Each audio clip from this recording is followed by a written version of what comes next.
La Municipalidad de Santa Cruz del Quiché informa.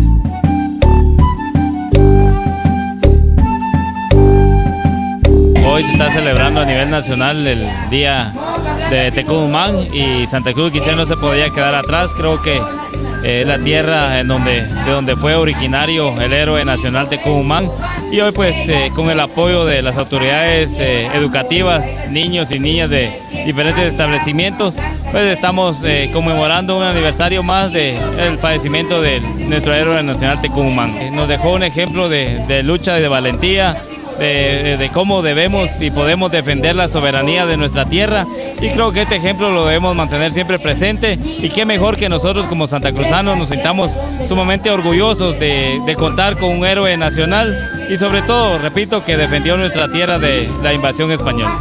Es algo importante que los estudiantes conserven, y más importante aún que los diferentes directores, docentes, pues mantengan viva esta costumbre y que lo den a conocer. Repito, creo que somos orgullosos de tener un héroe a nivel nacional como lo fue Tecumumán. Que nos sintamos dichosos, ¿verdad?, en tener un héroe que dio, más que todo tenía una utopía de mantener la identidad de su pueblo, así como también la fortaleza, ¿verdad?, de ese ánimo de sobresalir y luchar por sus ideales, los valores que él defendió a capa y espada. ¿Se puede ver la participación y la alegría de los estudiantes? Sí, se ve realmente que estuvieron pues preparando puntos especiales, ¿verdad?, para llevar a cabo esta actividad en un aniversario más de la muerte de nuestro héroe nacional. Un momento especial para nuestra Guatemala, ya que él fue nuestro representador de